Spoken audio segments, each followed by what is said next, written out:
போய் single largest party நான் வந்து அமைச்சர் ஆட்சி அமைக்கிறது எனக்கு அனுமதி கொடுங்கன்னு கேட்டிருந்தாங்கன்னா கவர்னரால் மறுத்திருக்க முடியாது.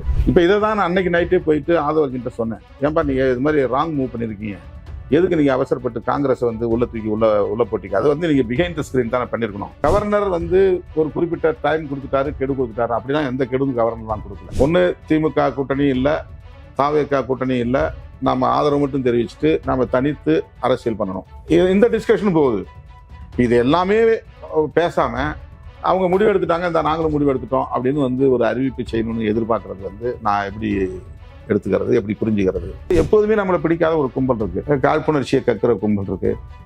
உடனே திருமாவளவன் வந்து ஏன் டிலே பண்ணாரு அப்படின்னா, ஏன் இதில் என்ன டிலே எனக்கு புரியல. டிலே இருங்க நான் சொல்கிறேன், யாரும் எங்களுக்கு டைம் ஃபிக்ஸ் பண்ணல. முடிவெடுத்த உடனே நீங்கள் ஏன் அறிவிக்கலைன்னா இது என்ன? அப்போ நான் எதுக்கு கட்சி நடத்துகிறேன்? தொடர்ந்து ஆரம்பத்திலிருந்தே உயர்நிலை குழு கூட்டத்திலிருந்தே நாம் அமைச்சரவையில் பங்கேற்கணுங்கிறத திரும்ப சொல்கிறாங்க.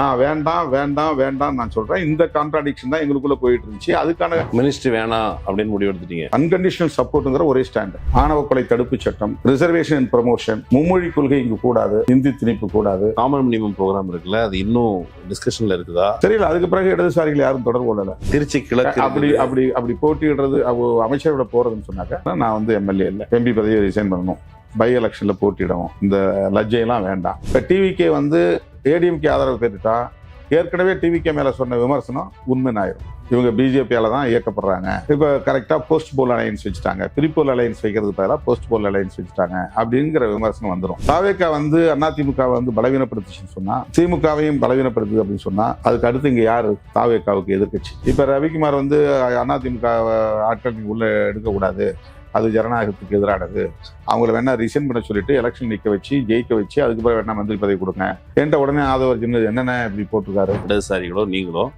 பொலிட்டிக்கலி ஸ்டேபிள் சக்தி தானே. பொலிட்டிக்கலா அவங்க டிவியேட் ஆகாத வரைக்கும் உங்களுடைய சப்போர்ட் வந்து டிவியேட் ஆக போறது இல்லை.